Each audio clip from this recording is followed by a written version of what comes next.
Ika nga, let them enjoy their pension while they are able to enjoy it. Hangad ko na hindi na nila kailangan maging baldado o magkaroon ng malubhang sakit para lamang mabigyan sila ng karapatan sa mas pinaagang edad ng pagreretiro. Muli, bilang isang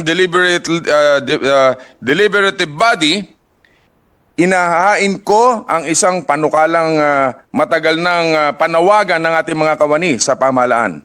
At nagpapasalamat po tayo sa overwhelming support para sa committee ito na nagkaroon tayo ng 21 bilang na lagda.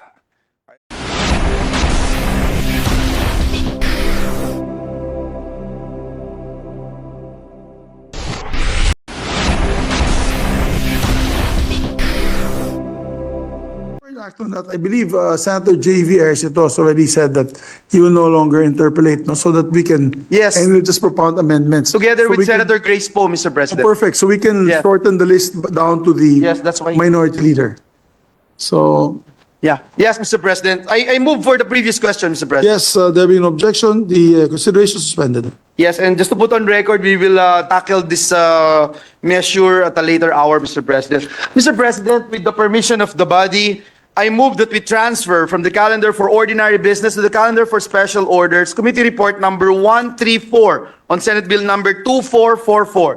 This bill pertains to an act lowering the retirement age of government workers. So move, Mr. President. Oh, by our birthday boy, the Yes, Mr. distinguished President. gentleman from the historic province of Cavite, no other than Senator Bong Revilla. So we have no objection to your motion, Your Honor. Thank you, Mr. President. Mr. President, I now move that we consider Senate Bill number 2444 under Committee Report number 134. So move, Mr. President. There being no objection, we ask the Secretary to read the title of the measure. An act lowering the optional retirement age of government workers from 60 years to 56 years, amending for the purpose Section 13A of Republic Act 8291, otherwise known as the Government Service Insurance System Act of 1997. Thank you, Mr. President. To sponsor the measure, may we recognize the distinguished gentleman from Cavite, Senator Ramon Bong Revilla Jr., the chairperson of the Committee on Civil Service, Government Reorganization, and Professional Regulation to deliver the sponsorship speech. Have we greeted him a happy birthday officially, Your Honor? It's gonna be It's on Monday. pa. next Monday, Mr. I President. saw a cake. Monday. I saw a cake inside. It's a that month-long celebration, Mr. Month President. celebration. But in the Senate, Month it's a celebration. one-week celebration in the cake every Senate. day? We'll have a cake every day. Yes, the distinguished gentleman from Cavite is recognized. Senator Bong Revilla. Thank you, Mr. President. Mr. President, your Committee on Civil Service, Government Organization, and Professional Regulation, together with Government Corporation and Public Enterprises and Finance, is honored to sponsor this afternoon Senate Bill number 2444 under Committee Report number 134, which seeks to lower the optional retirement age of government workers from 60 years old to 56 years old, amending for the purpose of 13-A of Republic Act 8291, otherwise known as the Government Service Insurance System Act of 1997, Mr. President. Kasama nina Senate President Pro Tempore Loren Legarda, Majority Floor Leader Joel Villanueva, Senator Sani Angara, and Senator Gsis at Senator Win Gatchalian. Tayo po ay naghain ng panukalang magbibigay ng opsyon ng mas maagang pagreretiro para sa mga kawani ng gobyerno. This is our response to the clamor coming from our dear civil servants who, if given the option, would wish to enjoy their retirement days at a much earlier time. Our counterparts in the House of Representatives have already passed this measure on third reading, Mr. President. It is now our turn in the Senate to listen to the appeal of our dear civil servants. The welfare of civil servants has long been part of our advocacies. Walang mintis Mula pa noong aking unang termino bilang senador ay pinakinggan, tinugunan na natin ang mga pangangailangan at isinusulong ang kapakanan ng ating mga lingkod bayan. The United Nations Principles for Older Persons of 1991 acknowledges the necessity of instituting policies for the elderly. It states that older persons should be able to participate in determining when and at what pace withdrawal from a labor force takes place. And it is in the spirit that we propose this measure.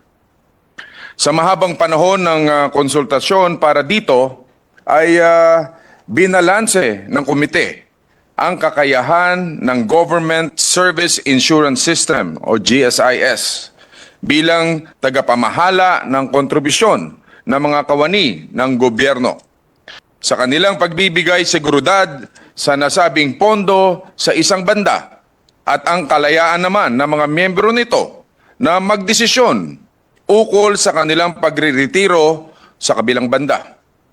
Malinaw din sa naganap na pagdinig at technical working group meetings na katulad ng mga lingkod bayan, ang Civil Service Commission, CSC, ay sumusuporta at nagtutulak din ng panukalang ito. Nandiyan po sila sa ating likuran.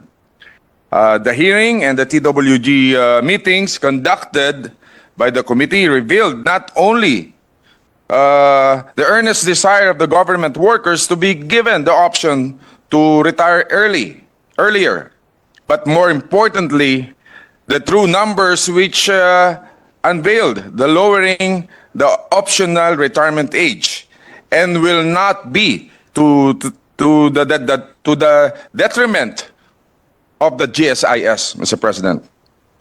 Ang edad na 56 ay maihahambing nga sa edad ng pagre-retiro ng ating mga sundalo at pulis. At tinitiyak po ng inyong komite na ang lahat ng ito ay mga konsiderasyon na inaral at tinimbang upang makalikha ng isang panukalang didinggin ang ating mga lingkod bayan na hindi naman ikapapahamak ng GSIS. Mismong GSIS na po ang nagdeklara sa nasabing TWG meeting na hindi ikamamatay ng GSIS kung isasabatas ang panukalang ito. No less than the GSIS data shows that even as the law now stands, most of those who avail of the optional retirement wait for an average of 2 years after they become eligible. Dito nga po sa atin mismo sa Senado, not even 2% retire at the age of 60. We can just safely assume that still a very little percentage will avail of this option when we amend it, leading to no other conclusion but that the actuarial life of GSIS will very minimally be affected, if at all. Linawin natin, ito ay pagbibigay laya na makapagretiro sa mas maagang edad. We give them the choice. Ang mga datos mula sa CSC ay nagtatala na nasa halos 18% lamang o wala pa sa isa sa bawat 5 na kasalukuyang bilang ng mga kawani ang nasa edad na 56 pataas. Kalakip na panangdatos na ito ay ang mababang bilang ng ating mga kawani na may edad na 60 na humiwalay sa serbisyo sa anumang dahilan. Ito ay halos 3% lamang o 50,000 lamang sa halos 2 milyon na kabuuang bilang ng mga kawani sa nakalipas na 3 taon. These numbers only strengthen our position that the granting of this privilege will not cause fatigue to the actual life of the GSIS, given that they only comprise a small percentage of the total number of the civil servants. Even assuming that half of them will avail of the new optional retirement, that will total to barely 9% of the entire population of government workers. But even then, that would be an absurd speculation because of the trend as it now stands. We reiterate, only 3% of the total population of those eligible for optional retirement of age of 60 years old avails of the option. After having heard our stakeholders of their positions on the matter, the committee deemed it prudent to report out this measure, Mr. President. Medyo pinapawisan ako. Oo. Which only seeks to lower the optional retirement age while retaining the current mandatory retirement age of 65 years. This strikes the balance between giving our civil servants the option to retire earlier while ensuring that the actuarial life of the GSIS remains protected. This proposed measure is a consolidation of several proposals seeking to cover teachers and civil servants. Now, all civil servants who are qualified may avail of this lowered optional retirement age if they wish to do so. At ating pong sinabi ay hindi ito bago sa sistema dahil noon pa man ay may mga sektor na ng ating lipunan ang pinayagang magretiro sa edad na 56 years old. Ulitin ko, ang pulis at ang mga militar. Huwag na nating ipagkait sa ilan nating maranasan ang benepisyo ng retirement life sa mas maagang panahon. Ano man po ang kanilang dahilan para dito, marapat lamang nating galangin ito at pagbigyan. Lalo na dahil sa panahon ng kanilang kabataan at kalakasan. At ay buong sigla at giting naman nilang ginampanan ang kanilang tungkulin bilang mga kawani ng ating pamahalaan, Mr. President. The CSC recently conducted a survey on its counterparts in the 9 ASEAN member states. The survey compiled pertinent data on retirement age, retirement package, health benefits, and other retirement incentives. It appears that compared to the other civil servants in the region, Filipino civil servants retire later than the others based on CSC data. Among our peers in Southeast Asia, the Philippines has in fact one of the oldest retirement age, pegged at 60 years old and 65 years old. Kumpara sa ibang bansa na pwedeng kasing baba ng 40 taon. Itong parehas ng bilang na ito ay nag-uudyok sa atin na sumunod sa pamantayang ito. Ayon din po sa ulat na naitala ng World Bank, tayong mga Pilipino ay may life expectancy o edad na inaasang tumagal ang buhay ng 72 taon lamang o higit na mas mababa sa ating mga karatig bansa sa ASEAN gaya ng Malaysia, Singapore, Thailand at Vietnam na umabot sa edad na 76 hanggang 84 na taon. Halos kalahati o isang dekada lamang ang agwat niyan sa edad na kasalukuyang edad ng pagreretiro. Wala tayong kasiguruhan kung ilan ang tatanda higit sa edad na yan.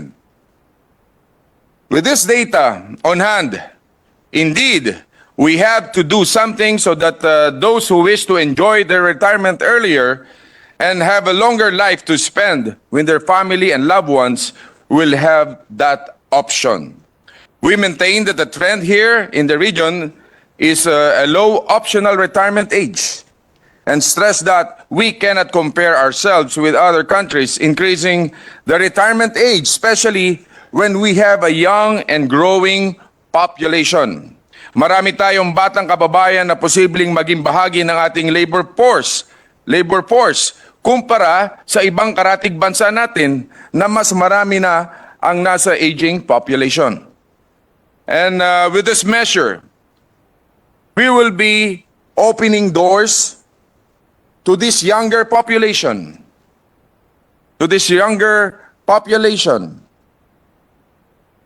who wish to become part of government service. Wala po tayong talo dito, Mr. President. When we lower the retirement age, the GSIS will not die simply because their separation will mean the entry of new and younger Filipinos who will be given the chance to share their talents to the nation.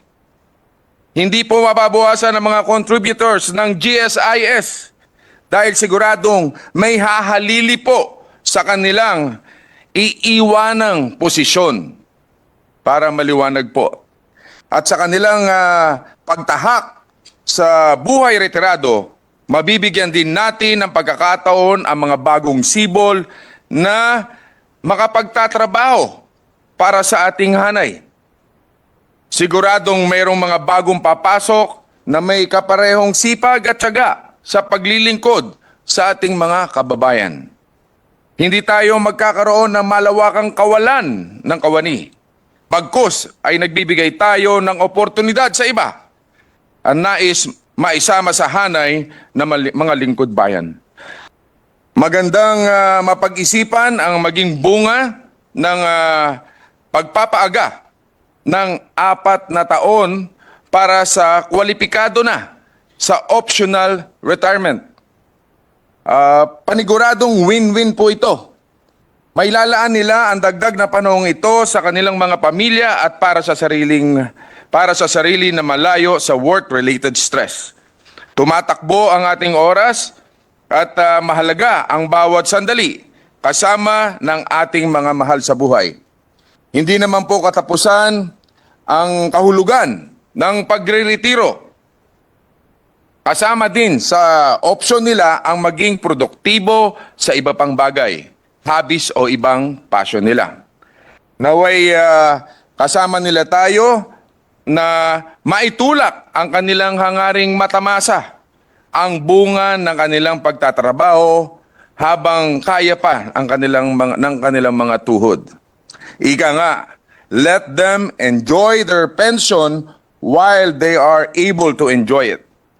Hangad ko na hindi na nila kailangan maging baldado o magkaroon ng malubhang sakit para lamang mabigyan sila ng karapatan sa mas pinaagang edad ng pagre-retiro. Muli, bilang isang deliberative body, inahain ko ang isang panukalang matagal ng panawagan ng ating mga kawani sa pamahalaan. At nagpapasalamat po tayo sa overwhelming support para sa committee ito na nagkaroon tayo ng 21 bilang na nalagda. Kaya again, Mr. President, thank you very much sa lahat ng sumuporta. Mabuhay po kayo. Thank you. Thank you, Senator Revilla, Majority Leader. Thank you very much, Mr. President. Mr. President, before we suspend consideration of this... Kung meron man kayong mga komento tungkol sa mga isyong ito, maaari kayong magbigay ng mga reaksyon sa comment section na makikita sa ibaba ng bidyong ito.